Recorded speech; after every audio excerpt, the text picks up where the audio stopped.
Welcome to yes news. నేను మమతా. ముందుగా బులెటిన్లో హెడ్లైన్స్. పేదల ఇళ్ల వ్యవహారంలో సింగిల్ జడ్జి ఇచ్చిన తీర్పుపై ప్రభుత్వం అప్పీల్కు వెళ్తోంది.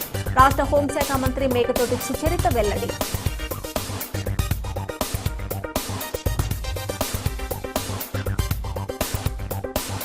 %20 పెరిగిన విద్యుత్ డిమాండ్. ఏసీలో ఆపి పొదుపు పాటించాలని రాష్ట్ర ఇంధన శాఖ కార్యదర్శి నాగులపల్లి శ్రీకాంత్ పిలుపు.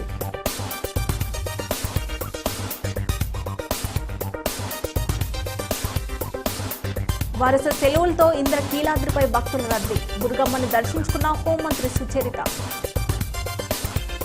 పేదల ఇళ్లపై సింగిల్ జడ్జి ఇచ్చిన తీర్పుపై ప్రభుత్వం అప్పీల్కు వెళ్తుందని రాష్ట్ర హోంశాఖ మంత్రి మేకతోటి సుచరిత తెలిపారు.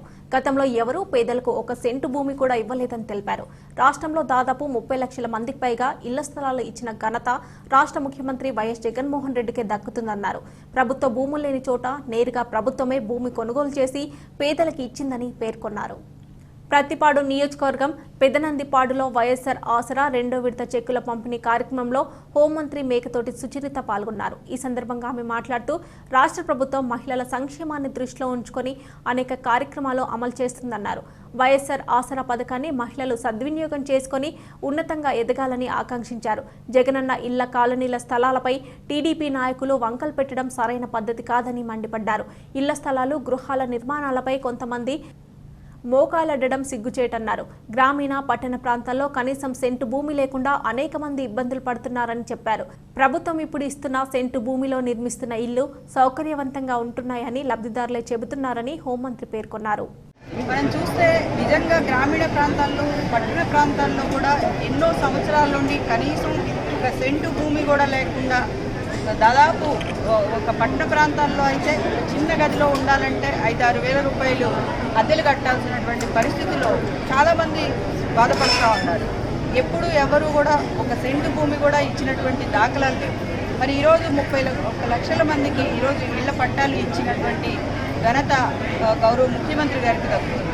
మరి ఈరోజు లబ్ధిదారులను అడగండి, కనీసం 1 గజం 1 సెంటు భూమి కావాలని చాలామంది కోరుకుంటున్నటువంటి పరిస్థితి ఉంది. మరి ఎప్పుడు మరి గతంలో పేదలకి నిజంగా ఇళ్ల స్థలాలు ఇవ్వదలుచుకుంటే మేలు చేయదలుచుకుంటే మరి అప్పుడు ఇవ్వాల్సింది కదా. మరి ఈరోజు గౌరవ ముఖ్యమంత్రి గారు ప్రభుత్వ భూములు లేని చోట స్వయంగా ప్రభుత్వమే కొని ఈరోజు లబ్ధిదారులకు మేలు చేస్తున్నటువంటి పరిస్థితి. మరి దానికి కూడా మోకాలు అడ్డాలి అనుకోవడం చాలా నిజంగా బాధాకరమైనటువంటి విషయం. మరి ఈరోజు వాళ్ళు అంటే సొంత ఇల్లు అన్నది ఒక గౌరవానికి సంబంధించింది. చాలా అద్దె ఇళ్లలో కనీసం మనిషి చనిపోయిన తర్వాత అక్కడ ఉండడానికి కూడా ఉంచుకోనేయడానికి కూడా అవకాశం కలిగినటువంటి వాళ్ళు చాలామంది ఉన్నారు. మరి ఈరోజు వాళ్ళకు 1 గది ఉన్నా కానీ వాళ్ళ యొక్క ఇలాంటి బాధాకరమైన సంఘటనలు జరిగినప్పుడు వాళ్ళ ఇంటి దగ్గరే వాళ్ళు పెట్టుకునేటువంటి పరిస్థితి ఈరోజు కల్పిస్తే దానికి మోకాలడ్డడం అన్నది నిజంగా సిగ్గుచేటు. మరి ఈరోజు లబ్ధిదారులను అడగండి, ఎవరిని అడిగినా కానీ వాళ్ళు చెప్తారు మోకాలు అడ్డడం కరెక్టా లేదా వాళ్ళ స్వయంగా ఇల్లు కట్టుకుని సొంత ఇళ్లలో ఉండడం హాయా అన్నది వాళ్ళని అడిగినా తెలుస్తుంది. అంటే 1.5 సెంటు కాదు 2 సెంట్లు పైన ఇవ్వమని చెప్పారు. మరి వాళ్ళు ఉన్నప్పుడు 5 సెంట్లు ఇవ్వాల్సింది కదండి, అది కూడా ఇవ్వలేదు కదా. అసలు ఏమి లేక అంటే అసలు లేకపోవడం కంటే ఏదో ఒకటి ఇవ్వడం ఉత్తమం కదా. అంటే సెంటు భూమిలో కనీసం 2 గదులు పడుతున్నాయి కదా. మనకి డిజైన్ కూడా చేసి ఇచ్చారు ఏ విధంగా కట్టుకోవచ్చని. ఒక హాల్ ఉంది, ఒక బెడ్రూమ్ ఉంది, అలాగే ఒక కిచెన్ వస్తుంది, వాష్రూమ్ వస్తుంది. ఇంకేం కావాలండి? కనీసం కొన్ని చోట్ల ఒకే గదిలో బతుకుతున్నటువంటి వాళ్ళు దాదాపు 5-6 కూడా ఉండి అద్దెలు చెల్లించుకోలేనటువంటి వాళ్ళు ఎంతమంది ఉన్నారు? మరి అలాంటి వాళ్ళందరినీ గుర్తించి ఈరోజు గ్రామీణ ప్రాంతాల్లో సెంటున్నర, మరి పట్టణ ప్రాంతాల్లో సెంటు భూమి ఇవ్వడం అన్నది. రాష్ట్రంలో దసరా పర్వదినాన్ని పురస్కరించుకొని దేవి నవరాత్రుల ఉత్సవాలను ప్రజలు అత్యంత భక్తి శ్రద్ధలతో జరుపుకుంటున్నారని రాష్ట్ర హోంశాఖ మంత్రి మేకతోటి సుచరిత తెలిపారు. అమ్మవారి దయతో రాష్ట్ర ప్రజలు సుఖ సంతోషాలతో ఉండాలని ఆకాంక్షించారు. జగన్మాత ఆశీస్సులతో రాష్ట్ర ముఖ్యమంత్రి వైఎస్ జగన్మోహన్ రెడ్డి జనరంజక పాలన కొనసాగిస్తున్నారని వెల్లడించారు. గుంటూరు రూరల్ మండలం ఏటుకూరు గ్రామంలోని కనకదుర్గ అమ్మవారి ఆలయంలో అమ్మవారిని హోంమంత్రి మేకతోటి సుచరిత దర్శించుకున్నారు. ఈ సందర్భంగా ఆలయ కమిటీ సభ్యులు పూజారులు పూర్ణకుంభంతో హోంమంత్రికి స్వాగతం పలికారు.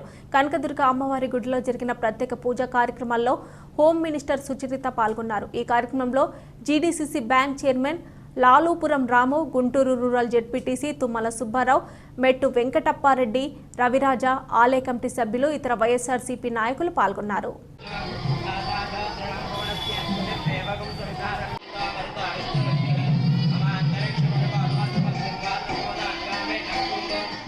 గుంటూరు జిల్లాకు కేంద్ర ప్రభుత్వం 100 పడకల ఈఎస్ఐ హాస్పిటల్ కేటాయించిందని రాజ్యసభ సభ్యులు జీవీఎల్ నరసింహారావు తెలిపారు. దీని నిర్మాణం నిమిత్తం అనువైన ప్రభుత్వ స్థలాన్ని ఇవ్వాలని జిల్లా కలెక్టర్ వివేక్ యాదవ్ను కోరామని చెప్పారు. గిరిజన విద్యార్థులను దృష్టిలో ఉంచుకొని ఏకలవ్య స్కూల్ ఏర్పాటుకు రాష్ట్ర ప్రభుత్వం ప్రతిపాదనలు పెడితే దాని మంజూరుకు కృషి చేస్తామని ప్రకటించారు. పల్నాడు ప్రాంతంలో నెలకొన్న తాగునీటి సమస్య, వరికేపూడి సేల ప్రాజెక్టు నిర్మాణం, పల్నాడు కరువు నివారణ పథకం, బుగ్గవాగు రిజర్వాయర్ ప్రాజెక్టుల నిర్మాణానికి కేంద్రం సహకరిస్తుందన్నారు. గుంటూరు కలెక్టర్ వివేక్ యాదవ్తో బీజేపీ రాజ్యసభ సభ్యులు జీవీఎల్ నరసింహారావు ప్రత్యేకంగా సమావేశమయ్యారు. జిల్లాలో జరుగుతున్న అభివృద్ధి పనులపై, సాగునీటి ప్రాజెక్టులపై వివరాలు అడిగి తెలుసుకున్నారు.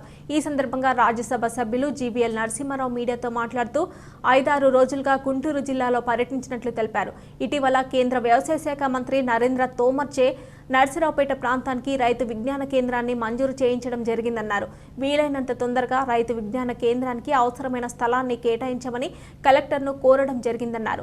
గుంటూరు జిల్లాలో ఉన్న వేల కొద్ది టిట్కో గృహాలను వీలైనంత త్వరగా పూర్తి చేసి లబ్ధిదారులకు అందజేయాలని కోరారు. విద్యుత్ కొరత ఏర్పడకుండా రాష్ట్ర ప్రభుత్వమే చూసుకోవాలన్నారు. విద్యుత్ సమస్య తీవ్రమైనంత వరకు ప్రభుత్వం ఎందుకు స్పందించలేదని నిలదీశారు.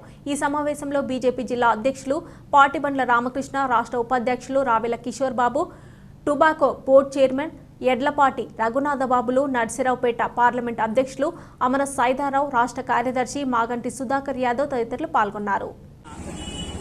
గుంటూరు డివిజనల్ మేనేజర్ వారి కార్యాలయంలో రైల్వే అధికారులందరితోనూ సమీక్షా సమావేశం నిర్వహించడం జరిగింది. రైల్వే కొత్త ప్రాజెక్టుల నిర్మాణం పైన, అలాగే రైల్వే సదుపాయాల పైన, ప్రయాణికుల సౌకర్యార్థం కోసం కొత్త రైళ్లని నడిపించడం పైన, ఈ ప్రాంత గుంటూరు జిల్లా అలాగే గుంటూరు డివిజన్లో ఉన్నటువంటి ప్రయాణికుల సౌకర్యం కోసం అనేక సూచనలు చేయడం జరిగింది. గత 5-6 రోజులుగా జిల్లాలో అనేక ప్రాంతాల్లో పర్యటించి పల్నాడు ప్రాంతం, నర్సరావుపేట, చెల్పూరుపేట ఈ ప్రాంతం అంతా తిరిగి వచ్చాక ఈరోజు ప్రధాన సమస్యలు ఏవైతే గుంటూరు జిల్లాలో ఉన్నాయో, ఏ ప్రాజెక్టులు మరి నిర్మాణానికి నోచుకోక ఆలస్యమైనాయో అటువంటి రోడ్ల ప్రాజెక్టుల గురించి, అటువంటి నీటిపారుదలకు సంబంధించినటువంటి ప్రాజెక్టుల గురించి కూడా ఇవాళ కలెక్టర్ గారితో మాట్లాడటం జరిగింది. ఇందులో ప్రధానంగా కేంద్ర ప్రభుత్వం మరి మా చొరవతో ఏదైతే ఇక్కడ జిల్లాకు మంజూరు చేసిందో కృషి విజ్ఞాన కేంద్రం ఒకటి నర్సరావుపేటలో పెట్టాలని కేంద్ర వ్యవసాయ శాఖ మంత్రి గారిని కోరితే అనుమతి ఇవ్వడం జరిగింది. ఆ కృషి విజ్ఞాన కేంద్రాన్ని నర్సరావుపేటలో పల్నాడు ప్రాంతానికంతా, గుంటూరు జిల్లాకంతా, అందులోనూ ముఖ్యంగా కాటన్, మిర్చి రైతులకు ఉపయోగపడే విధంగా పెట్టాలని నిర్ణయించడం జరిగింది. దానికి కావలసినటువంటి లోకల్ స్థానిక జిల్లా అధికారుల నుంచి కావలసినటువంటి సమర్థన గురించి చర్చించడం జరిగింది. అలాగే గుంటూరు నగరంలో దగ్గరలో ఒక 100 పడకల ESI hospital, 100 bed ESI hospital నిర్మాణానికి కూడా అనుమతులు కేంద్ర ప్రభుత్వం ఇవ్వడం జరిగింది. దానిలో కూడా జిల్లా అధికారుల నుంచి, జిల్లా మరి అడ్మినిస్ట్రేషన్ నుంచి కావలసినటువంటి సహాయ సహకారాల గురించి ఈరోజు కలెక్టర్ గారితో విస్తృతంగా చర్చించడం జరిగింది. కలెక్టర్ వివేక్ యాదవ్ గారు మేము చెప్పిన విషయాలన్నిటిపైన, అలాగే మరి అనేక ప్రాంతాల్లో నీటి ఎద్దడి, అలాగే సరైనటువంటి నీటి క్వాలిటీ, తాగునీరు సరైనటువంటి లబ్ధి కాకపోవటం వల్ల లక్షలాది ప్రజలు ఈ ప్రాంతంలో ఇబ్బంది పడుతున్నారు.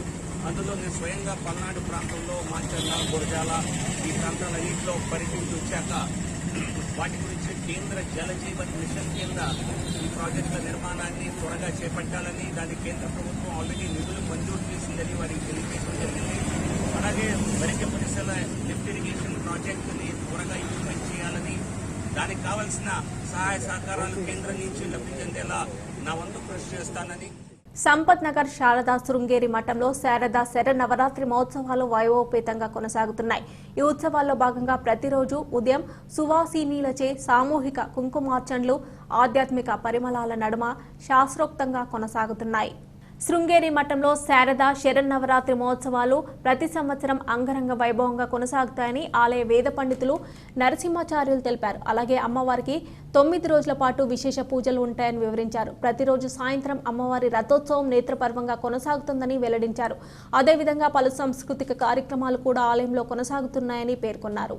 వ్యాఖ్యాన సింహాసనాధీశ్వరులు శ్రీ శ్రీ శ్రీ భారతీ తీర్థ మహాస్వామి వారు విధుశేఖర భారతీ మహాస్వామి వారి యొక్క దివ్యానుగ్రహ ఆశీస్సులతో శరన్నవరాత్ర మహోత్సవాలు అత్యంత వైభవపేతంగా సంపత్ నగర్ శృంగేరి శారదాపీఠంలో నిర్వహించబడుచున్నది.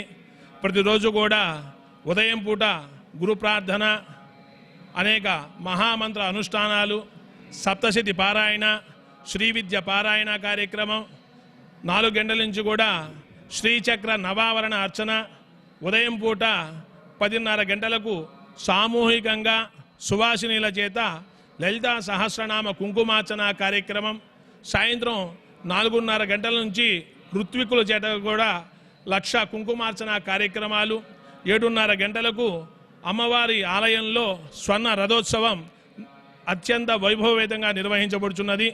8:30 గంటలకు మహామంగళ హారతి, చక్కగా యజమాన ఆశీర్వచన కార్యక్రమాలు కూడా నిర్వహించబడుచున్నవి. కాబట్టి భక్తులు కూడా విశేషంగా పాల్గొని అమ్మవారిని దర్శించి తరించిపోతున్నారు. కాబట్టి భక్తులందరూ కూడా ఈ ముఖ్యమైనటువంటి మూలా నక్షత్రం మంగళవారం 12వ తారీఖు, మహర్నవమి గురువారం, విజయదశమి శుక్రవారం అయింది కాబట్టి విశేషంగా భక్తులందరూ కూడా పాల్గొంటున్నారు.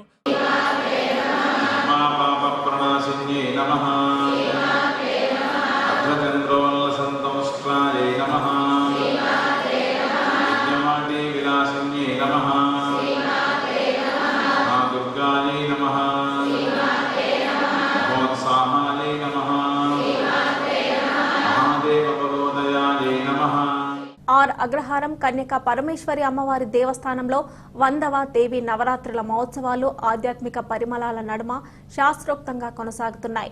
ఈ సందర్భంగా అమ్మవారు చండీదేవి అలంకారంతో భక్తులకు నేత్రపర్వంగా దర్శనమిచ్చారు. ఆర్ అగ్రహారం కన్యక పరమేశ్వరి అమ్మవారి దేవాలయంలో దేవి నవరాత్రుల మహోత్సవాలను పురస్కరించుకొని భక్తులకు ఎలాంటి అసౌకర్యాలు కలగకుండా పకడ్బందీ ఏర్పాట్లు చేశామని ఆలయ చైర్మన్ దేవరశెట్టి సత్యనారాయణ తెలిపారు. అలాగే అమ్మవారి దర్శనార్థం వచ్చే భక్తులు కూడా కోవిడ్ నిబంధనలు పాటించాలని కోరారు. ప్రతి సంవత్సరం అమ్మవారి ఉత్సవాలు అత్యంత వైభవపేతంగా కొనసాగుతాయని వెల్లడించారు. గతంతో పోల్చుకుంటే దేవాలయం అభివృద్ధి కూడా బ్రహ్మాండంగా జరిగిందని వివరించారు. అలాగే ప్రతిరోజు దేవస్థానం ఆవరణలో పలు సాంస్కృతిక కార్యక్రమాలు ఏర్పాటు చేశామని వివరించారు. ఈ కార్యక్రమంలో కన్యకా పరమేశ్వరి అమ్మవారి దేవస్థానం పాలకవర్గ సభ్యులు పాల్గొన్నారు. దేవి నవరాత్ర ఉత్సవములు 7-10-2021 గురువారం నుండి ప్రారంభమైనాయి. 15-10-2021 శుక్రవారం వరకు జరుగుతాయి. శుక్రవారం జరిగే విజయదశమి రోజు జరిగే గ్రామోత్సవం కోవిడ్ నిబంధనలకు లోబడి గ్రామోత్సవం జరుగుతుంది. భక్తులు పాల్గొవలసిందిగా కోరుతున్నాము. అలానే ప్రతిరోజు అమ్మవారిని వివిధ రకాలైన అలంకరణలు చూపిస్తాము. ఈ సంవత్సరం 100వ సంవత్సరం కావున అమ్మవారు అలంకరణకు తిరుమల తిరుపతి దేవస్థానం నుంచి భక్తులను పిలిపించి పూల అలంకరణ చేస్తున్నాము. తప్పకుండా భక్తులు వచ్చి అమ్మవారిని దర్శించుకుని తీర్థ ప్రసాదాలు స్వీకరించాలి. అలానే అమ్మవారి ఆలయం ముందు ప్రతిరోజు సుమారు 500 మందికి అన్నదాన కార్యక్రమం 360 రోజులు జరుగుతుంది. ఎవరైనా భక్తులు స్పాన్సర్ చేయదలుచుకుంటే ఆఫీసులో కలవలసిందిగా కోరుతున్నాము. అలానే ఆలయ ప్రాంగణంలో గోమాతను పెంచుతున్నాము. పోషణార్థం ఎవరన్నా భక్తులు ఇవ్వదలుచుకుంటే ఆఫీసులో కలవలసిందిగా కోరుతున్నాము. ప్రతిరోజు అమ్మవారి దర్శనానికి వేలాదిగా భక్తులు తరలివచ్చి అమ్మవారిని దర్శించుకొని అమ్మవారి ఆశీస్సులు పొందవలసిందిగా కోరుతున్నాము. నిన్న హోమ్ మినిస్టర్ సుచరిత గారు మొన్న ఎల్లంపల్లి శ్రీనివాస్ గారు మినిస్టర్ గారు అమ్మవారి ఆశీస్సులు తీసుకుని వెళ్ళారు. రేపు మా మిత్రుడు అప్పిరెడ్డి గారు అలానే ఉన్న ఎమ్మెల్యేలు మినిస్టర్లు అందరూ వస్తున్నారు. వారికి ఆలయ కమిటీ తరపున హృదయపూర్వక శుభాకాంక్షలు తెలియపరుస్తున్నాము. గంటలమ్మ చెట్టు వీధిలో వేంచేసి ఉన్న వాసవి కన్యక పరమేశ్వరి అమ్మవారి దేవస్థానంలో 159వ దేవి నవరాత్రి మహోత్సవాలు అంగరంగ వైభవంగా కొనసాగుతున్నాయి. ఈ సందర్భంగా అమ్మవారు గాయత్రీదేవి అలంకారంతో భక్తులకు దేదీపమాన్యంగా దర్శనమిచ్చారు. శ్రీ వాసవి కన్యక పరమేశ్వరి అమ్మవారిని commercial tax assistant commissioner Venugopala Rao దర్శించుకున్నారు. ఈ సందర్భంగా దేవస్థానం సంఘం అధ్యక్షులు కొత్తూరు వెంకట నరసింహారావు, కోశాధికారి పెనుగొండ వెంకట శ్రీనివాసరావు ఆయనకు ఘన స్వాగతం పలికారు. అనంతరం అమ్మవారికి జరిగిన ప్రత్యేక పూజలో వేణుగోపాలరావు పాల్గొన్నారు. ఈ సందర్భంగా commercial tax assistant commissioner Venugopala Rao, ఆలయ దేవస్థానం సంఘం అధ్యక్షులు కొత్తూరి వెంకట నరసింహారావు మీడియాతో మాట్లాడుతూ అమ్మవారి వైభవం గురించి వివరించారు. వాసవి కన్యకా పరమేశ్వరి అమ్మవారి దేవస్థానం చరిత్ర గురించి, మహిమల గురించి వెల్లడించారు. అలాగే అమ్మవారి దేవస్థానం సంఘం ఆధ్వర్యంలో జరిగిన అభివృద్ధి పనుల గురించి తెలిపారు. అమ్మవారి దర్శనార్థం వచ్చే భక్తులు తప్పనిసరిగా కోవిడ్ నిబంధనలు పాటించాలని కోరారు. ఇది మన నరసింహారావు గారి ఆధ్వర్యంలో ఈ యొక్క అమ్మవారి టెంపుల్ తీసుకొని 10 సంవత్సరాలు పూర్తయిన సందర్భంగా నేను రావటం, వారు నన్ను ఆహ్వానించటం చాలా సంతోషంగా ఉంది. వారు చేసిన అభివృద్ధి చాలా చాలా అసలు మనసు పులకితం అవుతుంది. దీని వెనకాల 3 అంతస్తుల బిల్డింగ్ కట్టారు.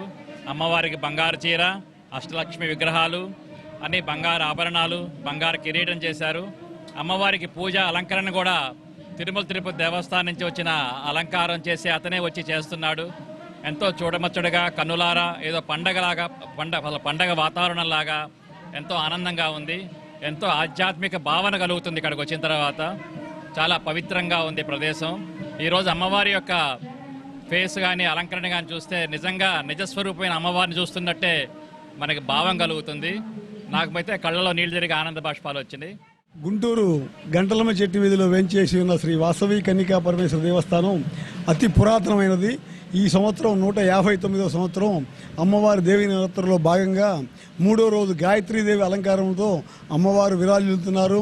ఈరోజు ప్రత్యేకంగా ప్రతి భక్తుడికి, ప్రతి దాతకి, ప్రతి మనిషికి అమ్మవారు ప్రసాదం అందించాలన్న కాన్సెప్ట్ తోటి గుంటూరు నగరంలోని పట్నం బజారు, లాలాపేట, ఏలూరు బజారు, లాలాపేట సెంటర్, హిమనీ సెంటర్, కన్యకాపరమేశ్వర గుడి సెంటర్ సుమారుగా 5,000 మందికి అమ్మవారి ప్రసాదం మా కమిటీ మెంబర్స్ అందరూ స్వయంగా వెళ్ళి ప్రతి షాపుకి, ప్రతి భక్తుడికి, ప్రతి అందరికీ ఇవ్వడం జరిగింది. వారందరూ కూడా మేము ఈ గుడికి రావాలి, మీ యొక్క ప్రసాదం తీసుకున్నామని చెప్పి ఆనందంతో ఉన్నారు. ఈ సంవత్సరం కూడా తిరుమల తిరుపతి దేవస్థానం వారికి అలంకారం ఇచ్చాము. ఈ సంవత్సరం అమ్మవారికి మూల విరాటుకి రజత ముఖములు, అలాగే ఉత్సవమూర్తి కూడా రజత ముఖములు చేయడం జరిగింది. ఈ సంవత్సరం 3 అంతస్తుల బిల్డింగు, అమ్మవారికి 21 అడుగుల విగ్రహం, తర్వాత అక్షలక్ష్ముల్ని అందరిని ఏర్పాటు చేసి రాతి కట్టుబడితోటి పూర్తి చేయడం జరిగింది. సుమారుగా ఇంకొక 10% వరకే ఉంది. ఈ కరోనా టైం కాబట్టి కొద్దిగా ఆగింది. పుర ప్రముఖులందరూ, భక్తులు, దాతలు అందరూ కూడా అమ్మవారు దర్శించి తీర్థప్రసాదం స్వీకరించాల్సిగా కోరుతున్నాము. రేపు అమ్మవారి అలంకారం పుష్పశయ్య చాలా అద్భుతంగా అమోఘంగా ఉంటుంది.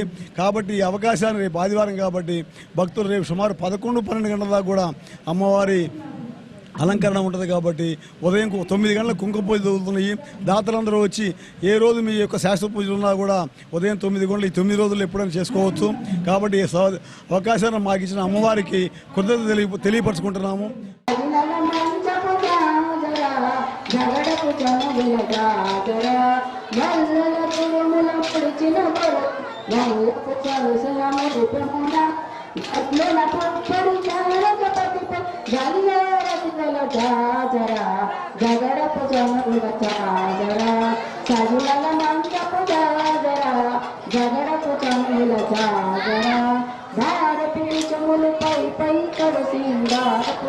అమరజీవి మల్లయ్య లింగం తన జీవితాన్ని కార్మికులకి అంకితం చేశారని సిపిఐ రాష్ట్ర సహాయ కార్యదర్శి ముప్పాల నాగేశ్వరరావు తెలిపారు. పొగాకు పరిశ్రమల్లో పనిచేసే లక్షలాది మంది కార్మికులకు మెరుగైన జీవన పరిస్థితులు ఏర్పాటు చేయడానికి ఆయన అకుంఠిత దీక్షతో పనిచేశారని గుర్తు చేశారు. మల్లయ్య లింగం ఆధ్వర్యంలో గుంటూరు మున్సిపాలిటీలో కూడా గణనీయమైన స్థానాలు సిపిఐ గెలుచుకోందని వెల్లడించారు. అమరజీవి మల్లయ్య లింగం 49వ వర్ధంతి సభ కాకాని రోడ్లోని ఆయన స్తూపం వద్ద జరిగింది. ఈ కార్యక్రమంలో సిపిఐ రాష్ట్ర సహాయ కార్యదర్శి ముప్పాల నాగేశ్వరరావు సిపిఐ జెండా ఆవిష్కరించి అమర జోహార్లు అర్పించారు. ఈ సందర్భంగా ముప్పాల నాగేశ్వరరావు మాట్లాడుతూ మల్లయ్య లింగం జీవితాన్ని ఆవిష్కరించారు. ఆయన గొప్ప కమ్యూనిస్టు యోధుడని వివరించారు. ఈ కార్యక్రమంలో సిపిఐ నగర కార్యదర్శి కోట మాల్యాద్రి, ఏఐటియుసి నగర గౌరవ అధ్యక్షులు సురేష్ బాబు, నగర కమిటీ సభ్యులు నూతలపాటి వెంకటేశ్వరరావు, అమీర్వాలి, పాపారావు, అంజిబాబు, రామచంద్రుడు, వెంకటరమణ, మంగా శ్రీనివాసరావు, చైతన్య, నాగరాజు, తిరుమల, రవి, ఏసురత్నం, చంద్రమౌళి పాల్గొన్నారు. ఉమ్మడి ఆంధ్ర రాష్ట్రంలో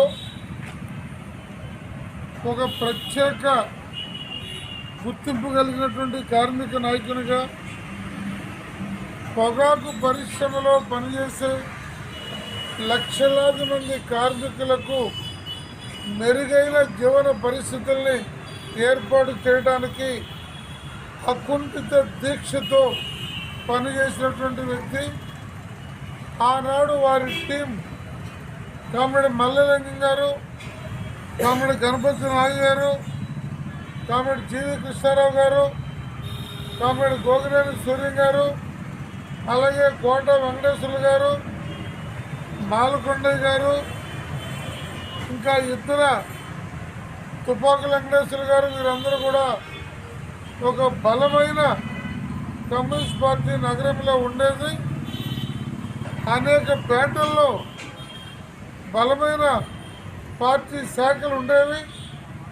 మున్సిపల్ ఎన్నికల్లో కూడా గణనీయమైనటువంటి స్థానాలు మనం గెలిచాము. మరి నాగే గారు ఎమ్మెల్సీగా ఎమ్మెల్యేగా ఉన్నారు. మల్లలింగం గారు కూడా 72 ఎన్నికల్లో ఎమ్మెల్యేగా గెలవాల్సింది.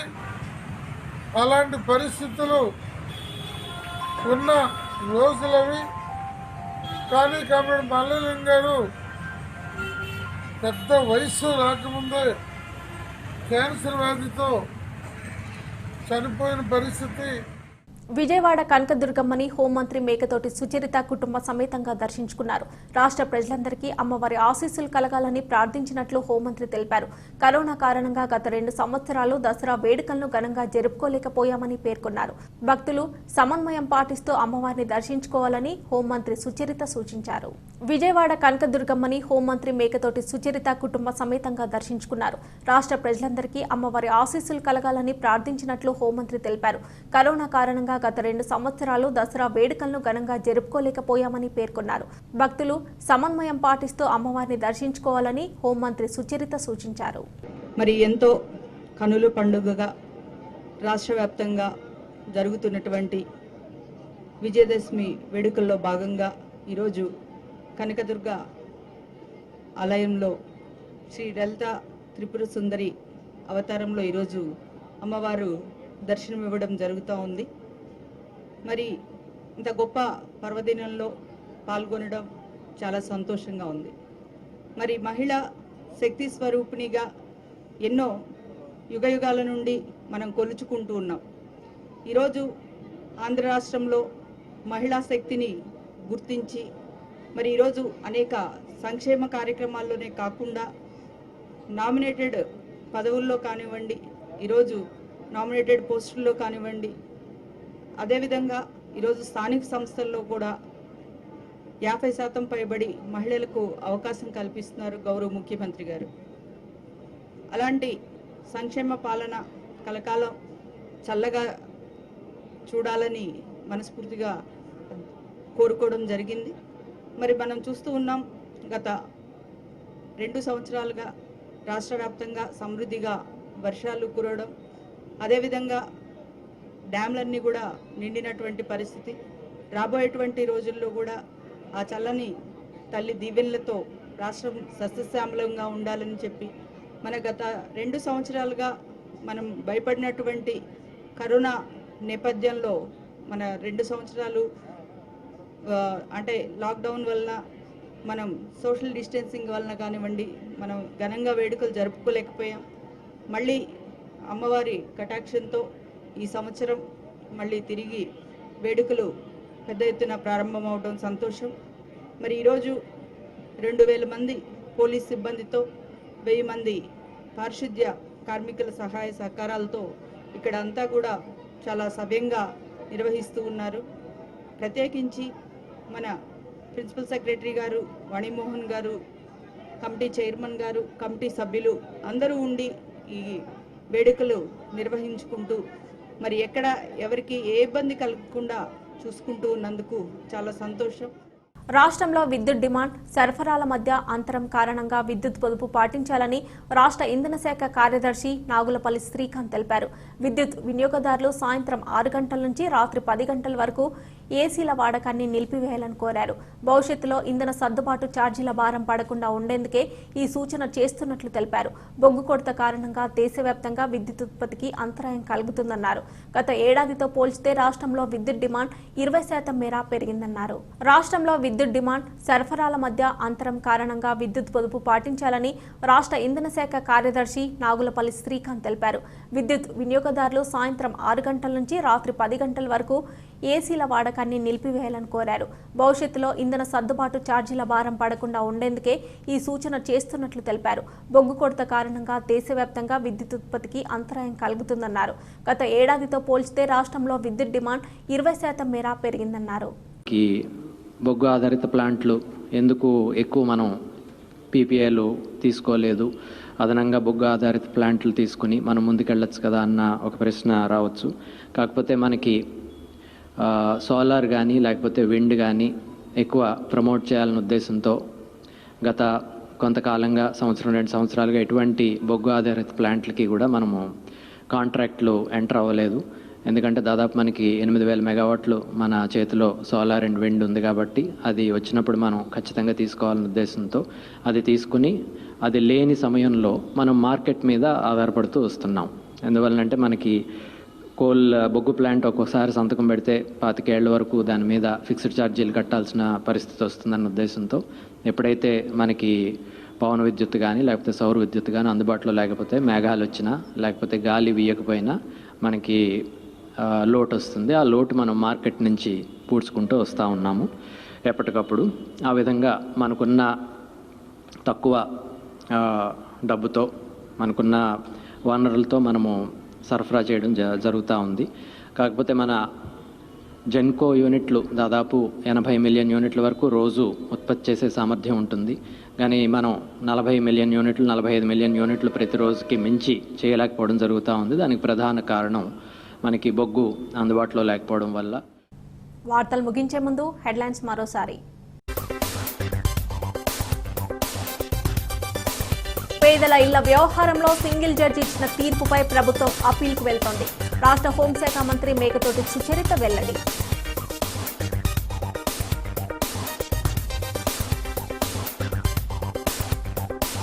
%20 పెరిగిన విద్యుత్ డిమాండ్, ఏసీలో ఆపి పొదుపు పాటించాలని రాష్ట్ర ఇంధన శాఖ కార్యదర్శి నాగులపల్లి శ్రీకాంత్ పిలుపు.